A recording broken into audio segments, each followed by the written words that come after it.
তো আমরা যেটা করব, আপনারা আবার একটু ফোকাস করেন। তো আমরা এখন হলো সিএসএস কিভাবে শুরু করা যায় সেই জন্য আমরা আর একটা ফোল্ডারে খুলে নিচ্ছি, যেই ফোল্ডারটার নাম হচ্ছে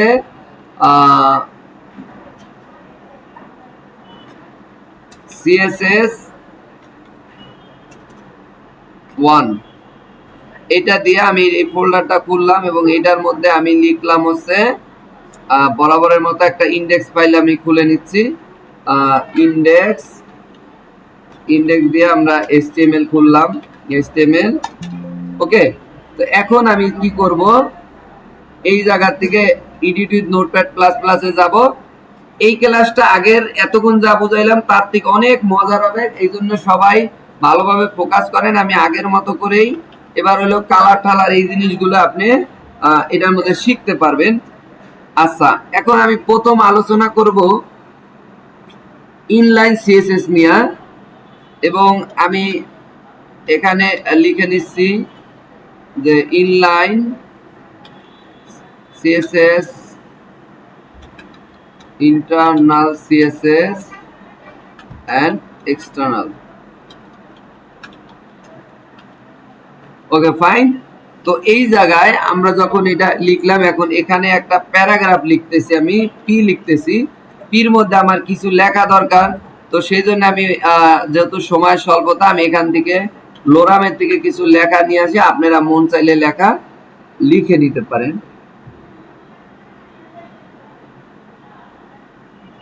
তো আমি এই জায়গার থেকে এই লেখাগুলো কপি করতেছি, কপি করে নিলাম, দেন আমি পেস্ট করলাম আমার পি ট্যাগের মধ্যে, এখানে চলে আসলো। এখন আপনারা খেয়াল করেন, এই ফাইলটাকে যদি আমি হচ্ছে রান করি তাহলে দেখবেন যে একটা প্যারাগ্রাফ চলে আসছে, রাইট?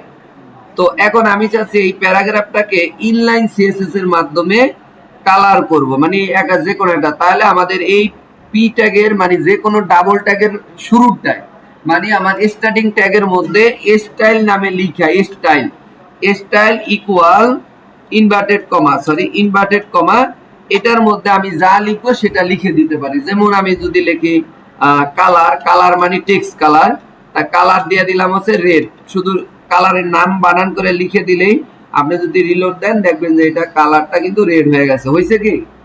তাহলে আগের ক্লাসের থেকে কি এখন একটু ভিন্ন না বিষয়টা? আচ্ছা, এখন আপনি যদি মনে হয় এটার পিছন দিয়ে ব্যাকগ্রাউন্ড দিবেন, কি দিবেন? ব্যাকগ্রাউন্ড। তা আমি এই ব্যাকগ্রাউন্ড বিষয়টাকে যদি দেই, ব্যাকগ্রাউন্ড আমি দিলাম হচ্ছে গ্রিন, তা আমি কিন্তু এই গ্রিনটা পেয়ে যাব। দেখেন, এই যে দেখেন গ্রিনটা পাইছি। আচ্ছা, এখন এই কাজটা করলাম, এই সেম কাজটা আমি কিন্তু আরো দুই ভাবে করতে পারি। তো তার আগে আমি একটু শিখিয়ে নিব ইনলাইন ট্যাগ কি এবং ব্লক ট্যাগ কি, যেটা আমার এই জায়গায় একটা স্প্যান ট্যাগ নিতে হবে। স্প্যান না, আমি স্প্যান না, একটা প্যারাগ্রাফটা আর একটা নিব এবং তার নিচে আমি একটা স্প্যান ট্যাগ নিব, স্প্যান ট্যাগ নিব, এবং এই প্যারাগ্রাফের মধ্যে আমি লিখব বাংলাদেশ, অনলি বাংলাদেশ, এবং এইটার মধ্যে আমি বাংলাদেশ লিখব, বাংলাদেশ। কিন্তু এই দুইটাকে আবার আমি ওই সেম ভাবে কালার করব আপনাদেরকে বোঝানোর জন্য। আমি যদি লিখি স্টাইল, তারপর ব্যাকগ্রাউন্ড দিব, শুধু ব্যাকগ্রাউন্ড দিব বোঝার জন্য। ব্যাকগ্রাউন্ড আমি হচ্ছে রেড দিতাছি, যে দুইটার মধ্যে পার্থক্য আপনারা নিজেই বুঝতে পারবেন। তারপর আমি স্টাইল, তারপর ব্যাকগ্রাউন্ড দিব হচ্ছে কি রেডই দিলাম। আচ্ছা, খেয়াল করেন যদি সরি, আচ্ছা এই যে আমি কাজটা করলাম, এখন যদি একটু রিলোড দেই, খেয়াল করবেন যে একই জিনিস দিছি, একই শব্দ লিখছি, একটা দখল করছে পুরাটা, আর একটা করছে কি শুধুমাত্র যতটুকু জায়গা আছে ততটুকুই। তাহলে আমরা অলরেডি বুঝে গেলাম যে ইনলাইন ট্যাগ এবং ব্লক ট্যাগ এই জিনিসটা কি। যেই ট্যাগ হচ্ছে পুরা জায়গাটা দখল করবে সেটা হচ্ছে কি ট্যাগ? না, ব্লক ট্যাগ। এটা ব্লক করছে না, এটা বোঝো না কা। এই যে পুরা জায়গাটা ব্লক করে রাখছো, ও জায়গা আছে এতটুকু, মানে ওর লেখা আছে এতটুকু, কিন্তু পুরাটাই দখল করছে। এটা আমি ব্যাকগ্রাউন্ডটা বুঝাইলে ওর পজিশন কত জায়গা জুড়ে আছে, ব্যাকগ্রাউন্ড না দিলে তো তোমরা কখনোই বুঝতাও না, ঠিক না? তাই আর স্প্যান ট্যাগ হচ্ছে একটা ইনলাইন ট্যাগ, মানে যতটুকু যে দখল করছে ততটুকুই সে, মানে সরি যতটুকু লেখা আছে ততটুকুই সে দখল করবে, এটাই হচ্ছে ইনলাইন ট্যাগ।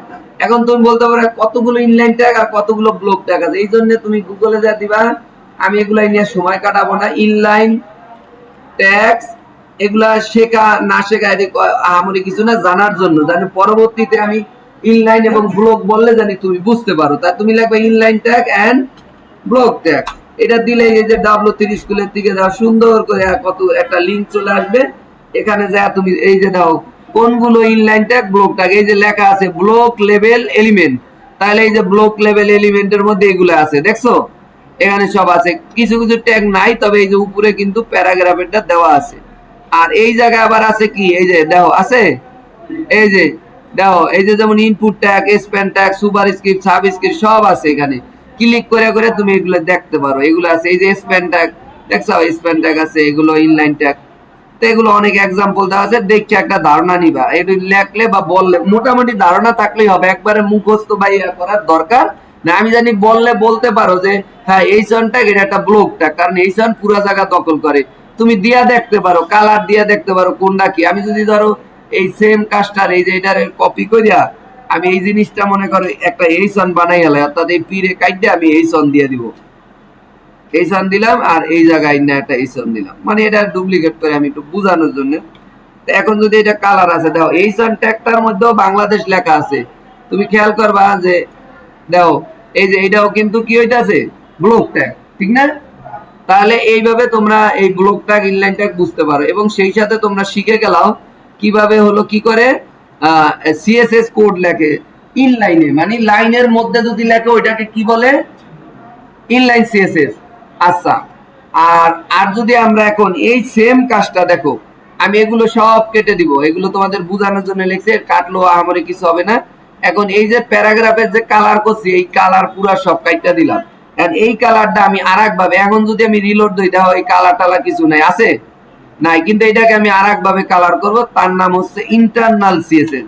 সেটা হলো এই যে ডাবল একটা ট্যাগ আছে, তার নাম হলো স্টাইল ট্যাগ। এই যে এইভাবে স্টাইল শুরু হয়, স্টাইল শেষ হয়, সরি শেষ করলে আমার ইয়া দিতে হবে, স্টাইল শুরু শেষ হয়েছে। এখন এই জায়গার মধ্যে এটা আরো মজা, তুমি কি করবা, কারে কালার করবা বলো, পিরে। তাহলে আমি এই যে পিরে ধরবো, ধরে আমি কার্লি ব্র্যাকেট দিব, যেটাকে ছোটবেলা শিখে আসছো সেকেন্ড ব্র্যাকেট, ঠিক আছে? এই সেকেন্ড ব্র্যাকেট একটা দিলেই জানি দুইটা চলে আসে। সেটা করার জন্য তোমাদের এই যে সেটিং এ যাইয়া প্রিফারেন্স থেকে যে অটো কমপ্লিটেশন, তো এই যে লেখা আছে অটো কমপ্লিটেশন, কই গেল এটা, এই যে টিক গুলো দিয়ে দিবা, এইগুলো টিক গুলো দিয়ে দিবা, তাহলে একটা কোটেশন দিলে দুইটা আসবে, একটা ব্র্যাকেট দিলে দুইটা চলে আসবে অটো। তো আমি পি দিয়া যদি একটা সিঙ্গেল ব্র্যাকেট দেই, দুইটা এই যে চলে আসে। এখন এই যে যে আমাদের যে কার্লি ব্র্যাকেট, যেটাকে সেকেন্ড ব্র্যাকেট হিসেবে বলি, এটা দ্বারা বুঝাইছে এই পি রে আমি ধরছি, এন্ড এটার মধ্যে যেই কোড আমি লিখবো সেটাই হবে। আমি যদি এখন লিখি যে কালার, মনে করো কালার, কালার দিলাম গ্রিন, ঠিক আছে? আমি যদি বলি ব্যাকগ্রাউন্ড, ব্যাকগ্রাউন্ড দিলাম কি হচ্ছে দিয়ে দিলাম রেড। তা এটা কি আগের থেকে একটু সুন্দর করে লেখা হইতেছে না, মানে একটা সাজানো আর কি। পিরে ধরে এখন যা করবো, পিরে আবার যদি ফন্ট বলি যে তোমার ফন্ট সাইজ একটু বড় করো, তাহলে ফন্ট সাইজ এই জায়গায় এখন কিন্তু তুমি বড় করতে পারবে, 25 পিক্সেল দিয়ে দিলাম। তা এখন যদি আমি একটু রিলোড দিই, ভাইয়া দেখো মজাটা কি, এই দেখো এই ফন্ট সাইজও বড় হয়েছে, এবং এগুলো আমি একটু জুম করে ফেলছিলাম, তো এইটা হলো রিয়েল। তো এই যে দেখো কালার হয়েছে, তারপরে তোমার ফন্ট সাইজও বড় হয়েছে, এবং তুমি এইটারে যে কোনো কিছু করতে পারবে। এখন এই লালের মধ্যে সাদা ফোটে, তুমি যদি মনে করো যে না ভাই আমি এটা লাল দিব না, আমি হোয়াইট দিব। কালার তিন ভাবে দেওয়া যায়, RGB, তারপর হেক্সাডেসিমেল, আর হচ্ছে তোমার নরমালি সলিড কালার। কিভাবে, ধরো এই যে সাদা কালার তুমি দিলা, এখন তুমি এমন একটা কালার দিলাও, সরি ব্যাকগ্রাউন্ড সাদা দিয়ে লাইছি না, তো আমি একটু এখানে ব্যাকগ্রাউন্ড থাকবে হচ্ছে গ্রিন, তারপর এই জায়গায় কালার হবে হলো হোয়াইট, কারণ গ্রিনের মধ্যে হোয়াইটটা ফোটে নাকি।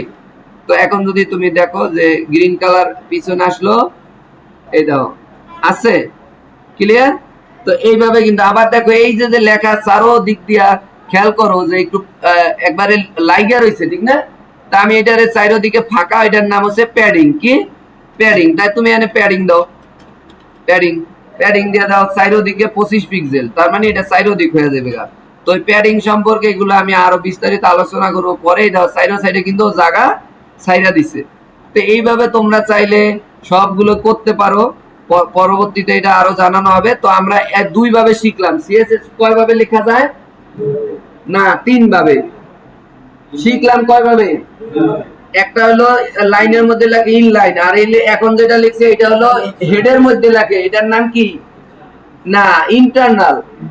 ইন্টারনাল মানে এটা হলো হেডের মধ্যে লাগে। এই যে দেখো হেড শুরু হইছে, এই যে হেড শুরু আর এই যে হেড শেষ, এর মধ্যে স্টাইল লিখে আমি এটা লিখতেছি। এখন এইরকম ভাবে আরেকটা লেখে, সেটা হলো আলাদা একটা, এই যে HTML যেমন ফাইল, ওই ফাইলের লগে একটা লিঙ্ক ঘটাবো। তার জন্য আমাদের ওই ফোল্ডারে যাবা, এই যে সিএসএস ফোল্ডারে যাইয়া, সিএসএস অনে যাইয়া তুমি একটা ফাইলই খুলবা আলাদা। এই দেখো ফাইলের নাম দিবা স্টাইল, যে কোনো নাম দেওয়া যায়, তবে স্টাইল সবসময় লিখবা। স্টাইল ডট সিএসএস, এটার এক্সটেনশন কি হবে? সিএসএস। আগেরটার এক্সটেনশন কি ছিল? HTML। তা এই যে আমরা দিলাম। তা দেখো এখন এইটাকে আমি আবার নোটপ্যাডে ওপেন করব। এটার মধ্যে আমি আবার আমার কোডগুলো করব। এখন এই যে কোডগুলো লিখছি, এগুলো আমি এখন পুরো বাদদা দিতাছি। মানে এই যে এই কোড আমার কাজ। এখন আমি রিলোড দিয়ে তোমাদের আগেই দেখাই, এটা কিন্তু স্বাভাবিক হয়ে গেছে, ঠিক আছে? এখন এইটাকে এবার আবার এক্সটার্নাল সিএসএস এর মাধ্যমে আমরা করব, অর্থাৎ এই HTML এর ফাইলেই আমি করব না, করব কোথায়? এই সিএসএস ফাইলে। তা আমি যদি এখানে লিখি, ওই পীরে ধরলাম, পীরে ধরিয়া ওই আগের মতো আমি কি করলাম, কালার, কালার দিলাম হচ্ছে রেড।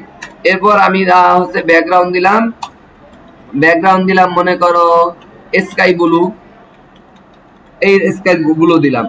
এখন দেখো তো এটাকে আদৌ কালার হইছে? হয় নাই। এখন কথা হইছে কিভাবে হবে বলো? তোমার বাসায় তোমার আলমারির মধ্যে সোনা আছে না গয়না আছে আমি জানি? হ্যাঁ, তার মানে আমি তোমার সাথে আমার সম্পর্ক হইতে হইব, বাসায় যাবো, ঘুরমু ফিরমু, খামু, তারপরে আমি জানবো, তাও বলবা কিনা সন্দেহ। এখন এই জায়গা হচ্ছে এই HTML ফাইলের সাথে এই ফাইলের লগে একটা সম্পর্ক বা রিলেশন তৈরি করতে হবে।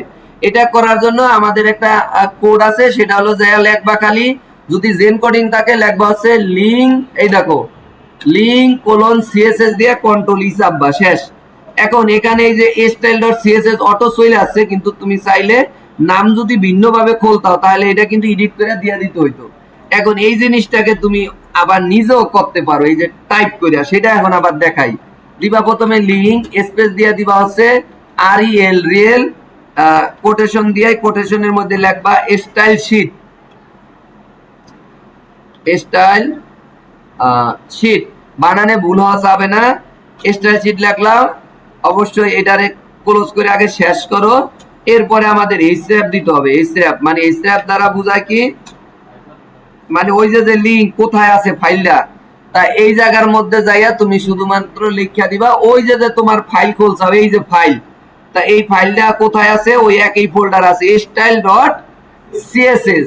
তা এই স্টাইল ডট সিএসএস টা তুমি এই জায়গায় লিখা দিবা। কই গেল? এই যে এই জায়গায় দেখো, এই এইচএফ এর মধ্যে স্টাইল ডট সিএসএস আছে কি? Style dot CSS, clear? তাহলে এই স্টাইল ডট সিএসএস দিয়া যদি এই স্টাইল ডট সিএসএস আরেকটা ফোল্ডারে থাকতো ওই ইমেজের মতো, সেই ফোল্ডারের নাম আবার কিন্তু এইভাবে দিয়া দিতে হইতো, বুঝছো? তা আমি কিন্তু এটা দিলাম না, আমি তোমাদের খালি এই একই ভিডিওর মধ্যে এটা বুঝাই দেই। যেমন এই সিএসএস ফাইলটা যদি তোমার আগে এটা কাজ করি, কাজ করার পরে রিলোড দিয়ে তারপরে বুঝাই যে ওইটা কেমনে। তা আপাতত যেমন আছে এরকম, যেহেতু একই জায়গায় আছে, HTML ফাইল এবং CSS ফাইল একই জায়গায় আছে বিধায় আমরা এইভাবে রাখছি। এই যে দেখো কালার কি হইছে, সব কাজ হইছে?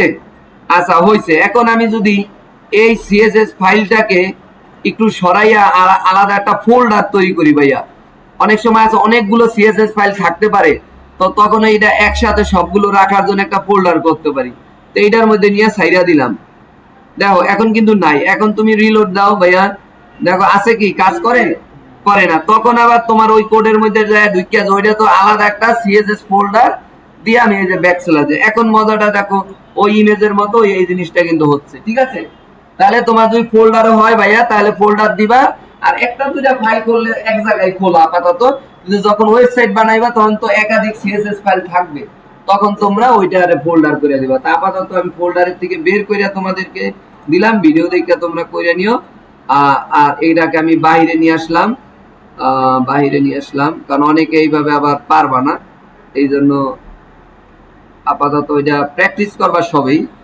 তো মোটামুটি আমরা এক্সটার্নাল সিএসএস ও বুঝে গেলাম, আমরা এক্সটার্নাল সিএসএস একবারে ক্লিয়ার ভাবে বুঝে গেলাম। এটারে আমরা এখন রিমুভ করে দেই, রিমুভ করার পর আমি যদি রিলোড দিই তাহলে কিন্তু সব ঠিক আছে। তাহলে এখন থেকে আমরা ডিজাইন করে যে কোনো কিছু করতে পারবো, সাইজ বাড়ানো, বোল্ড করা, ইটালিক করা, তারপর এটাকে অনেক বড় করা, ঠিক আছে, 100-200 বড় করা, সাইডে সাইডে বর্ডার দেওয়া। আবার আমরা যদি যে কোনো কিছু এই জায়গায় যাই, এখন যদি আমি যাইয়া লেখা দেই যে বর্ডার, মনে করো এইরকম দিলাম বর্ডার, বর্ডার কত 2 পিক্সেল, মানে মোটা কত হবে 2 পিক্সেল, কি কালার হবে ধরে নিলাম রেড কালার হবে, সলিড রেড কালার, এটা আবার সলিড দিতে হয়, আর সলিড 2 পিক্সেল সলিড রেড, এইভাবে আমরা দিলাম। দেওয়ার পরে দেখবা যে আমরা এটা দিলে ওই যে বর্ডার হয়েছে। সম্ভব, যে কোনো কাজ করা পসিবল, এটা কয়েকদিনের মধ্যেই বুঝতে পারবো। তাহলে আমরা যেটা বুঝতে পারলাম যে মোটামুটি আমরা HTML শেষ করলাম, সেই সাথে কিভাবে CSS কতভাবে খোলা যায়, 3 ভাবে, একটা হলো ইনলাইন, একটা ইন্টারনাল, একটা এক্সটার্নাল। ঠিক আছে, এই পর্যন্তই আজকে আমাদের থাকলো। এখন আপনারা যেই কয় মিনিট আছে, 7 মিনিট, এই 7 মিনিটের মধ্যে আমি যেই কাজটুকু দিব ততটুকুই করবেন, বয় রাখা এগুলোই সব কিছু করা যাবে না, ঠিক আছে। এই পর্যন্তই আমি করি।